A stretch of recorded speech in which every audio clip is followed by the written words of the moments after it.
Tonight, the era of global boiling, with July on track to be the hottest month in history.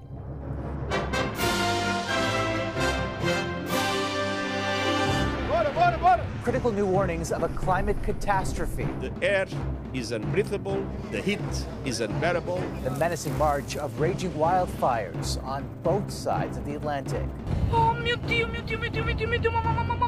And the faces of those lost to the Nova Scotia floods. Found safe in Montana after a 4-year disappearance. Miracles do exist, and never lose hope and always fight. The mystery of a missing Arizona teenager. Plus, a solemn farewell to a fallen canine crime fighter. To the front! Salute! He saved his partner by taking that bullet. An emotional tribute to Bingo and the brave Canadian dogs killed in the line of duty.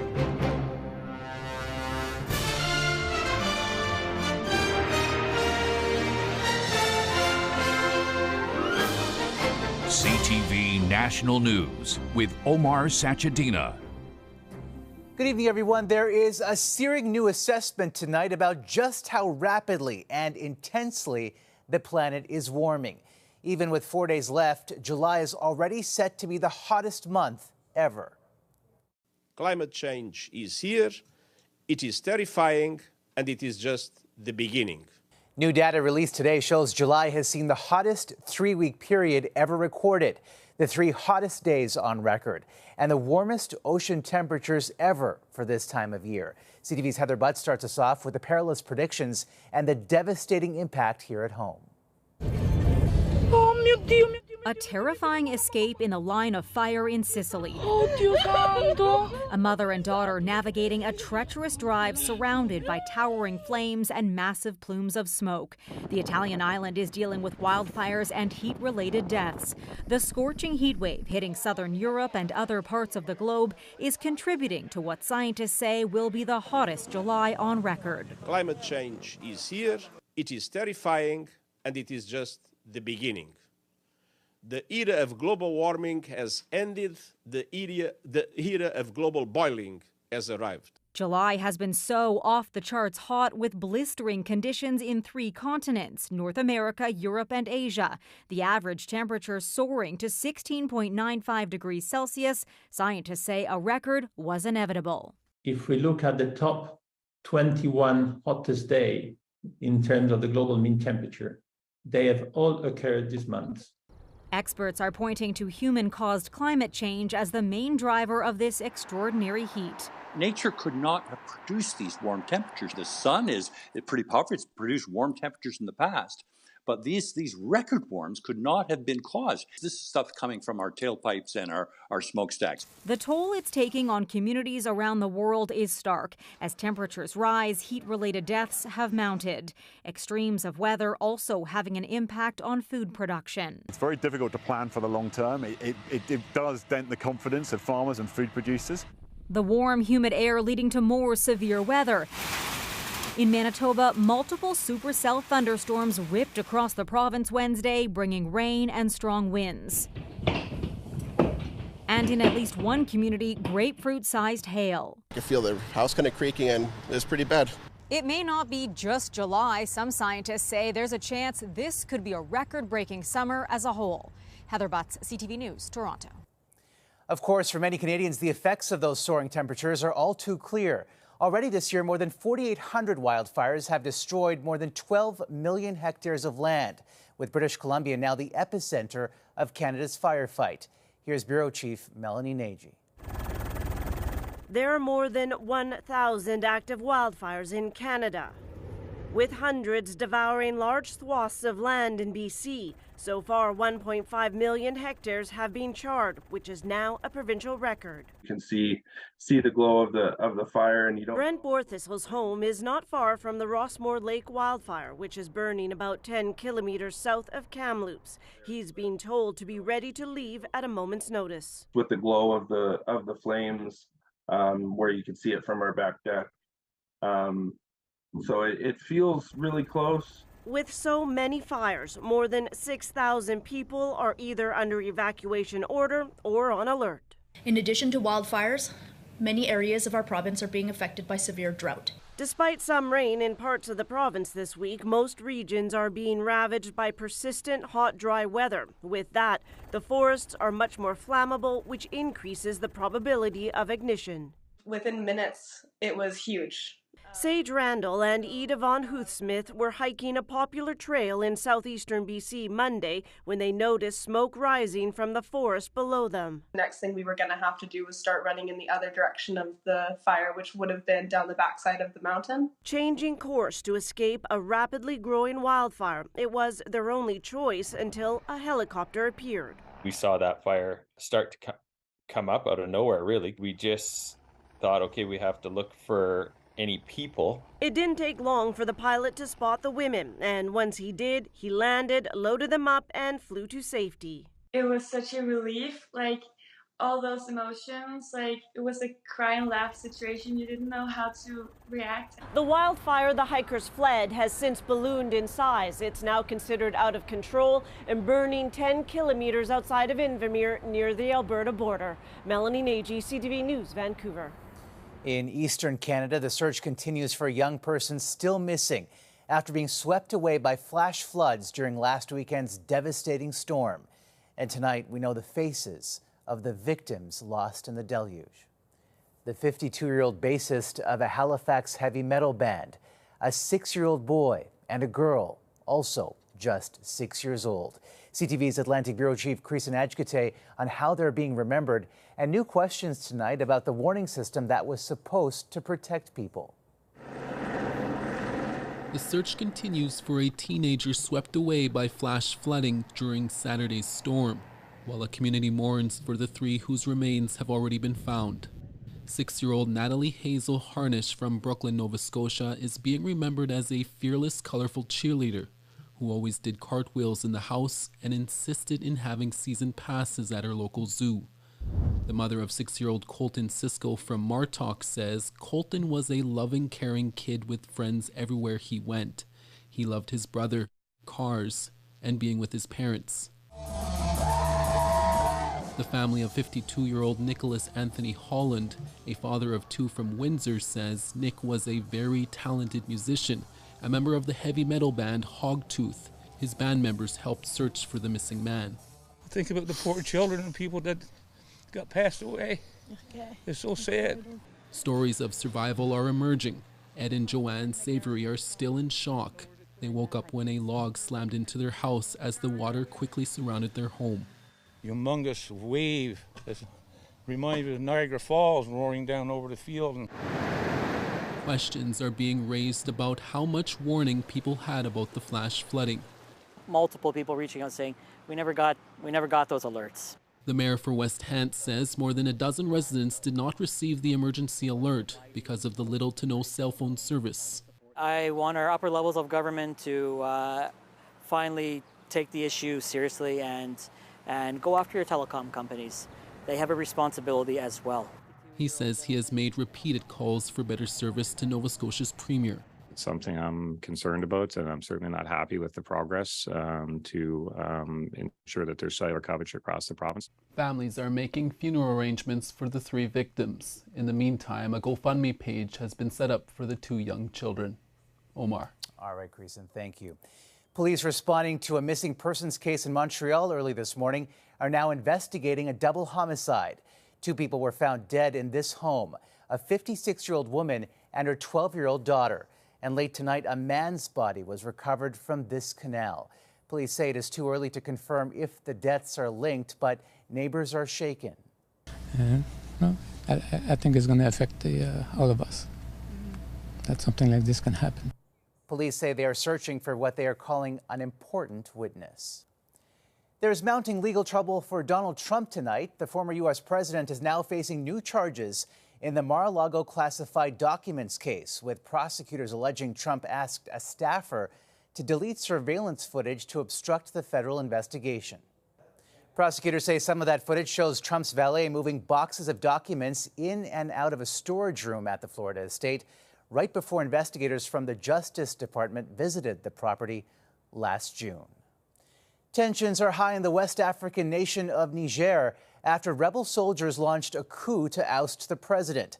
His election was the first democratic transition of power in the country since its independence from France in 1960. CTV's Jill McIntosh on why Russia stands to gain from a chaotic political conflict thousands of kilometers away from its borders. An African nation, one of few democracies left in a swath of military rule, is now in the midst of a coup. Niger, a key Western ally in the fight against Islamic militants, saw its elected president ousted and his party headquarters burned as the army seized power. The soldiers say they have dissolved the constitution and closed the nation's borders. President Mohamed Bazoum, held by troops since yesterday, has been stripped of his power. On social media, he appealed to his people in French. The hard-won achievements will be safeguarded, he said. All Nigerians who love democracy and freedom will see it. On the same streets where hours before supporters rallied for the ousted president, this group carried Russian flags and chanted, "Down with the European Union." There is concern Niger's new leaders may move away from Western nations and move closer to Russia, as neighboring Burkina Faso and Mali have done in the face of jihadist uprisings. South of the Sahara is becoming an extremely problematic area with terrible consequences for their populations and with terrible consequences for peace and stability in the African continent and further afield. Both France and the U.S. have military bases in Niger. Each country has condemned the coup. We are calling for the immediate release of President Bazoum. We're calling for the immediate respect for the rule of law and for public safety. This is the 7th coup in West and Central Africa since 2020, and though previous uprisings have resulted in civilian deaths, so far Niger has reported none. Omar. All right, Jill, thank you. A disaster on an overcrowded ferry in the Philippines has killed at least 26 people. The wooden vessel overturned near the capital of Manila. Authorities say passengers crowded to one side of the ferry during windy conditions just before it capsized. 40 people were rescued. The boat was only 46 meters from the shore. Coming up after the break. Thank you for offering help to me. A missing Arizona teenager surfaces after a 4-year search. Plus a trio of whales in a breathtaking ballet.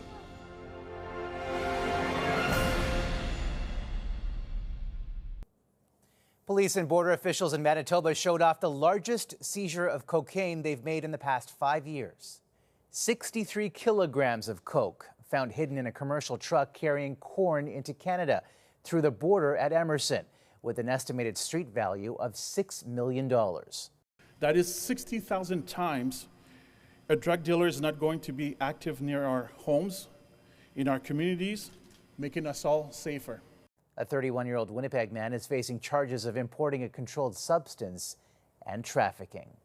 A small town near the Canadian border is where a massive search for a missing Arizona teenager lasting nearly 4 years came to a close. The young girl is safe and well. CTV's Heather Wright on what her mother is calling a miracle. Alicia Navarro turned up at a Montana police station this week, more than 1,600 kilometers from her home. Did anybody hurt you in any way? No, no one hurt me. That's Navarro speaking with police who have been searching for the Arizona teen since 2019, when she left this note in her bedroom, telling her parents she had run away but would be back and was sorry. I don't have details, but the important thing is that she is alive. Alicia's mother, Jessica Nunez, posted this video to social media, thanking all those who helped in the massive search for her daughter, which included the FBI. For everyone who has missing loved ones, I want you to use this case as an example that miracles do exist and never lose hope. It's not clear how the now 18-year-old who has autism got to Montana or if she's been staying with anyone during this time. But police say she arrived at the station near the Canadian border alone. She showed up to a police department. She identified herself as Alicia Navarro, and she basically asked for help to clear her off of a missing juvenile list. Police still have many questions, but say Navarro has been extremely cooperative. And so far, no one is facing any charges. Every indication she's given us so far is that she willfully left her home, her own free will and choice. Now, the dynamics surrounding that decision are obviously something that we're looking into. Police say she is extremely apologetic for what she put her family and community through. Thank you for offering help to me. But grateful for the help she's receiving. Heather Wright, CTV News, Toronto. The American suspect in Canada's best-known cold case, dating back nearly half a century, is now under arrest. The 81-year-old appeared in a Florida court on Tuesday. He is charged with the murder of Jewel Langford from Tennessee, who disappeared during her trip to Canada in 1975. Her body was found in the Nation River in eastern Ontario, and she was known for decades only as Nation River Lady until she was identified in 2020 using new DNA technology. An extradition hearing for the suspect is set for September. Some sad news from the world of classic rock. Randy Meisner, a founding member of the Eagles, has died at the age of 77.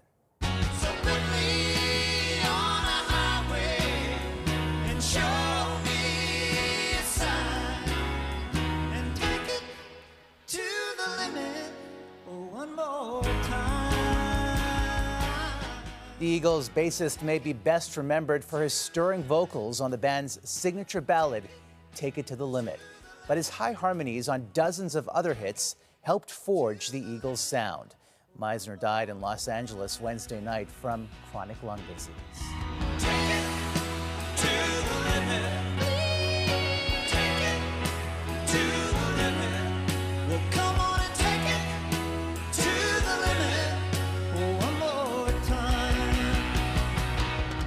Still ahead, tributes to a police dog that paid the ultimate price. This wasn't just a dog, this was a police officer. The dangers to canine heroes on Canada's front lines.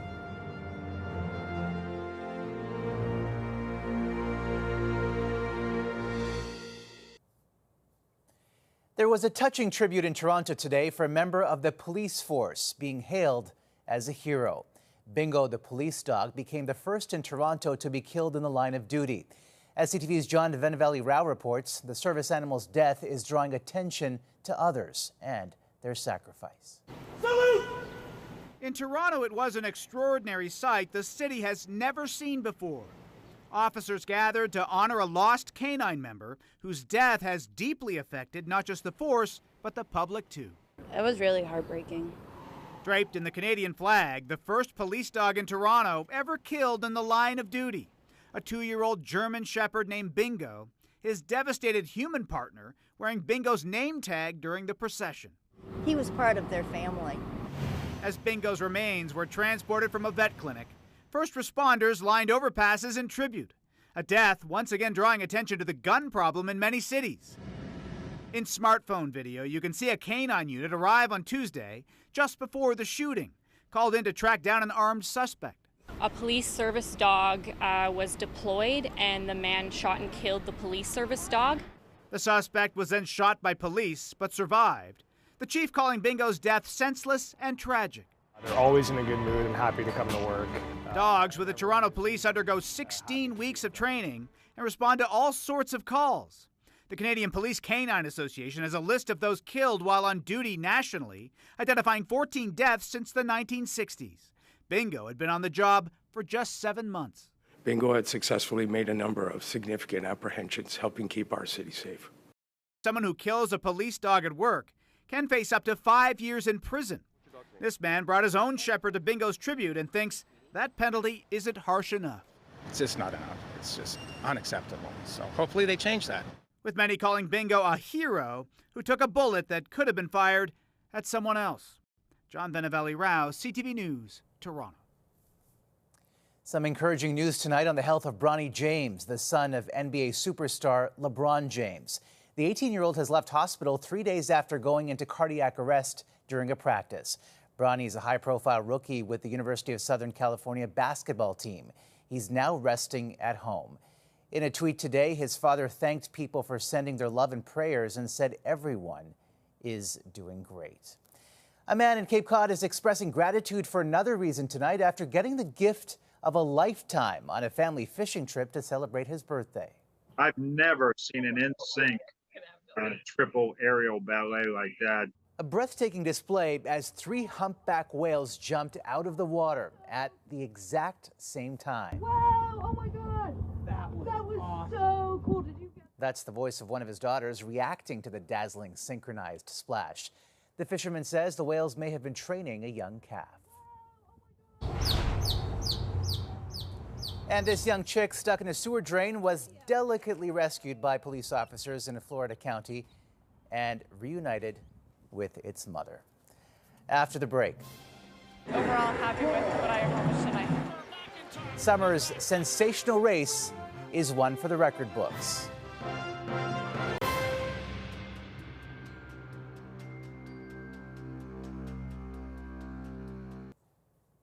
Summer MacIntosh is only 16 years old, but the Canadian swimmer is shining on the world stage.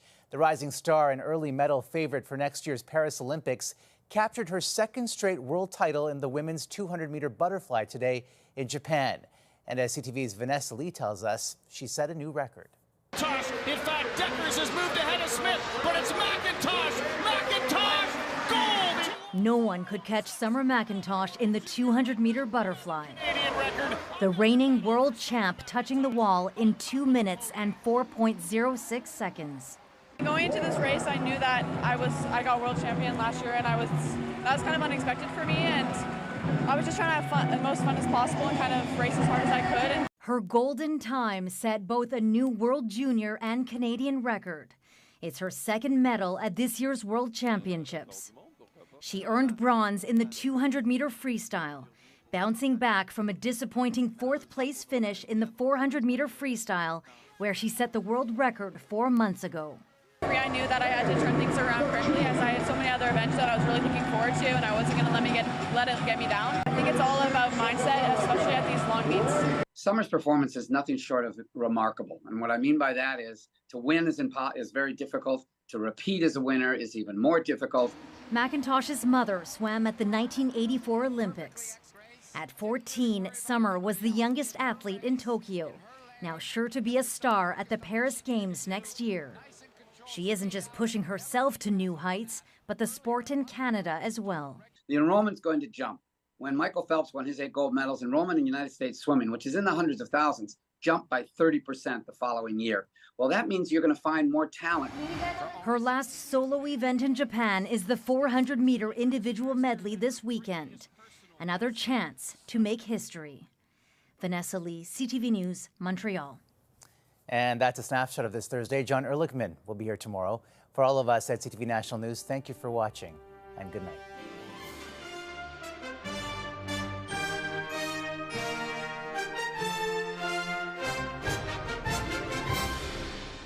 CTV National News, Canada's #1 newscast.